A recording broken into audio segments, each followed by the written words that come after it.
my goodness. This is going to be under 2.5 seconds. It's 1.9 seconds as they come into the start-finish straight. What is the gap going to be with 2 minutes on the clock?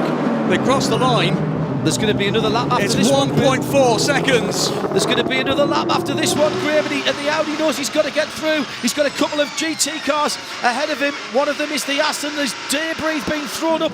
It's not bad. It's not bad, but he's got to be very, very aggressive, and is. 1.1 seconds. Now through past the leader in LMP2, and there's nothing between them. Just that gap, and that gap is visual. This is remarkable. It's come down to this. 6 hours of racing, and we're going to go over 6 hours of racing because the checkered flag is not coming out next time around. We've got another 4.5 kilometres at the end of this lap. It's going to have to be fought or defended or won. 0.9 of a second is the gap between first and second for the overall win. 1.7 is the gap in LMP2. This is magnificent stuff. Don't care which way it goes now. I really don't. This has been brilliant from both. Absolutely brilliant from all three of the manufacturer teams. The closest Rebellion belts out of that one. Record, well done.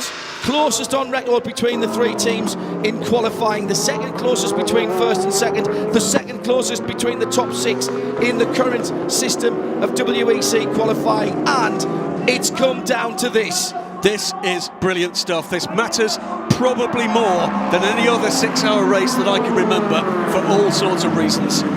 This is lap 243 completed. We go on to lap 244.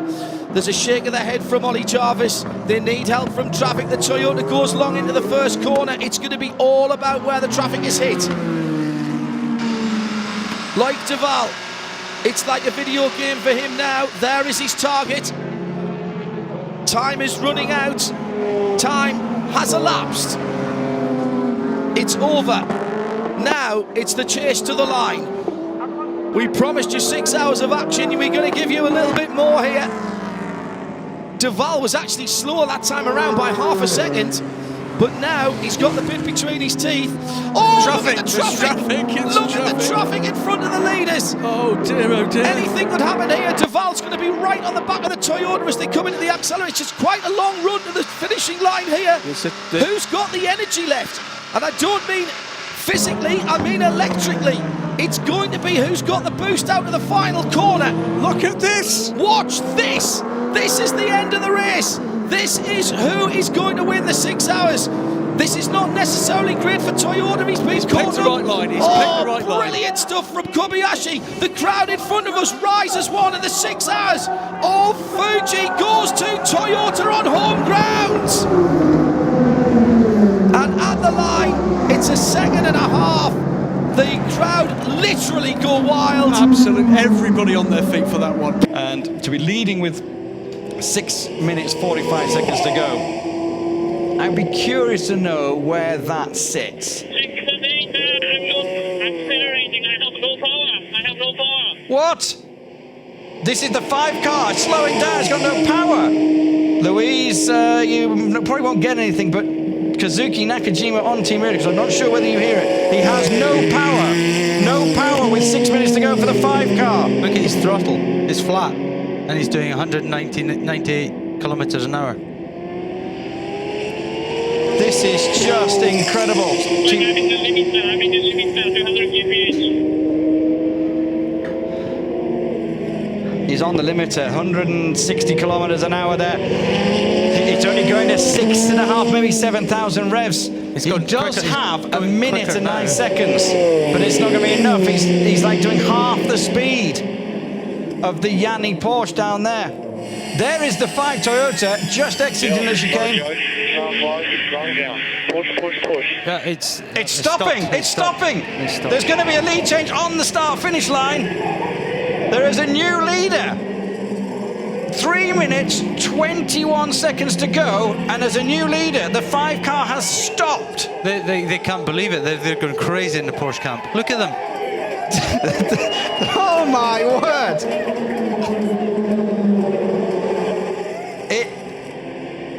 It's quite incredible. And yeah, they cannot believe it either. Oh man. Unbelievable.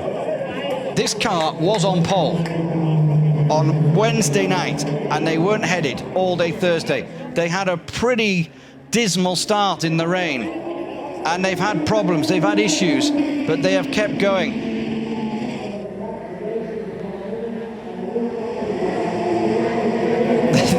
There's a bit of frantic activity going on. I don't know whether Louise wants us to cross to her or not, but there's frantic activity going on. But Porsche are running around, getting out their celebratory victory stuff, which was packed up in the cases and in the trucks. I tell you what, at this rate though, something else might happen. 10 seconds to go. There goes the 6 car. The 5 cars moving again. This is definitely the last lap. We are over the 24 hours. 24 hours has elapsed. This is the last lap. Here comes the 2 car. It's through the Porsche curves, through past karting. It's got to run down this straight. Yeah, the Ford's back off. He discovered he probably thought the Toyota was still in the lead. Yeah, probably, yeah. Yanni is still pushing really hard. Has he been told this is the last lap? Because normally they slow right down. There he is. He's through the Ford chicane. He now, I think, is aware. I think he's very aware. Oh my word! I cannot believe it. Le Mans 24 hours on the last lap. For the 84th edition of the 24 hours. This is. I've seen quite a few races in my time, but I've never seen this. No real need to do that with a couple of minutes to go, 2 laps to go. You can only lose this race as opposed to win it by doing anything like that. Don't even go there. The gap covering the first 4 is 38 seconds. The gap first to second, as you can see, is about 2 car lengths. Kamui Kobayashi in 4th, 38 seconds behind. Kazuki Nakajima 26 seconds behind.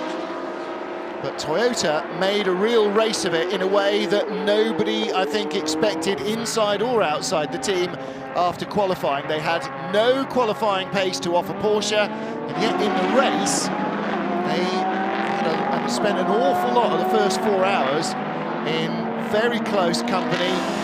In some cases, maybe just a fraction closer than anybody expected. Some really edge-of-the-seat stuff between the 2 LMP1 teams.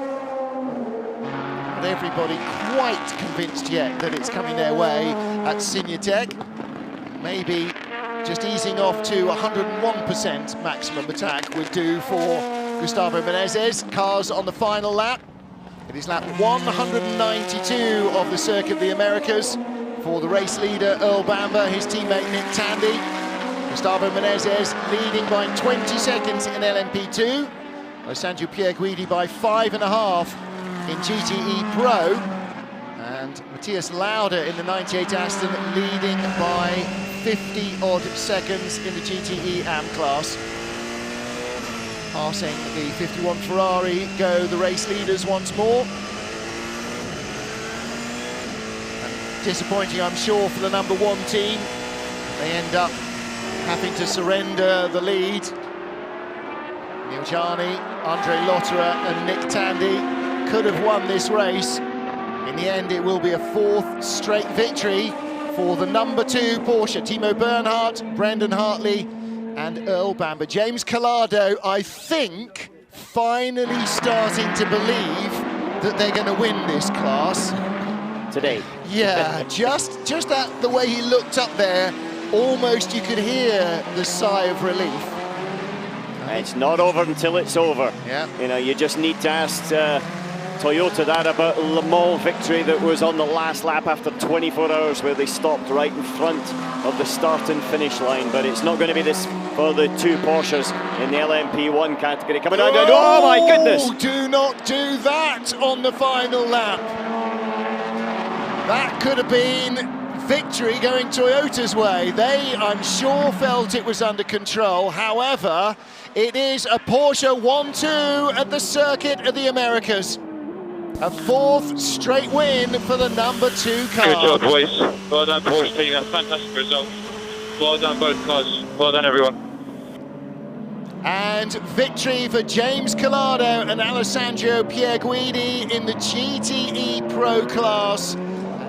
That Corvette is not stopping very well. The smoke coming off the front left tire. It's wide, and now it's a drag race. And the Aston leads with one more lap to go. The Aston Martin leads the race. Look at the Aston Martin ProDrive boys over the moon. But it's not over yet, because now this is the strong part of the racetrack for the Corvette, if it's not going to limp too much. Well, they've got about another 3 minutes, 50 seconds to and go. He goes wide again. The Corvette's got no grip at the front end. It's when he's run over the gravel trap there, he's damaged the front splitter and underneath the car. He's got no front end. He gained a little bit of an advantage there, but I think it's all done and dusted, I would suggest, right now, through these S's. Has he got a puncture, He's got a puncture, surely. It's all over the place. There's something drastically wrong with the front end of that car. Oh, he's nearly gone off.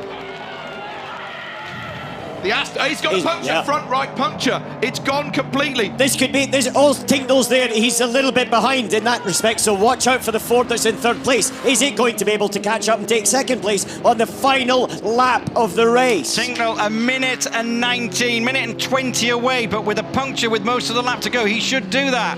Let us not forget, ladies and gentlemen, because this Porsche number 2 was second last with 5 hours into this race. It lost 18 laps, it lost 65 minutes, 4 hours into the race, and it fought, and it never gave up. And Timo Bernhard, Earl Bamber and Brendan Hartley are about to win the Le Mans 24 Hours. Porsche, who first won Le Mans in 1970 with the Salzburg 917, are going to make it 19 victories at Le Mans for Porsche.